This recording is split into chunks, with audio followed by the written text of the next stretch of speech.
All right, breaking news now. Former FTX CEO Sam Bankman-Fried pleading not guilty to fraud charges in court earlier today. The judge setting a trial date for October 3rd, 2023. The founder of the now bankrupt crypto exchange is charged with 8 criminal counts, including wire fraud and conspiracy to commit money laundering. Bankman-Fried facing up to 115 years in prison if convicted on all charges.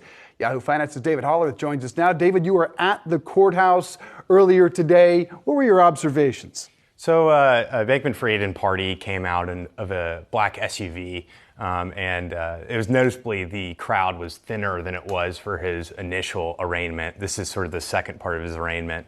And so he passed through security, and he was flanked by reporters, as you can tell. His mother apparently also falling during the incident. And so when he passed through inside, he was initially sort of skeptical of giving away his laptop and computers.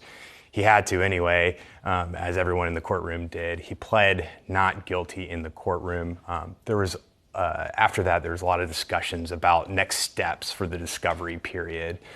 It does seem clear that the DOJ and Bankman-Fried's legal defense have been in conversations, especially regarding some assets that were moved by Alameda Research, Bankman-Fried's hedge funds, crypto wallets this was noticed on Friday, and the DOJ said they have no evidence that he did it, but they're placing an extra contingency to his bail, which is that he cannot touch Alameda and FTX group crypto wallets.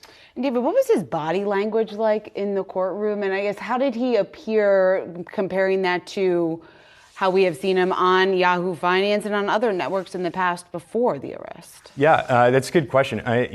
His demeanor was not. He was upbeat,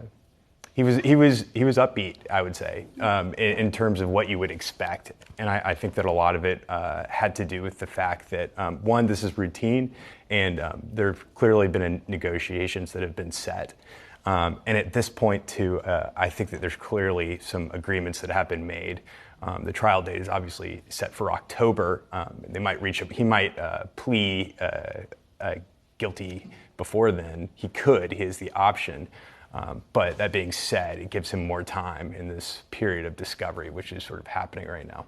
Yeah, certainly a story that we are going to continue discussing. David Hollerith, great job. Thanks so much for joining us here.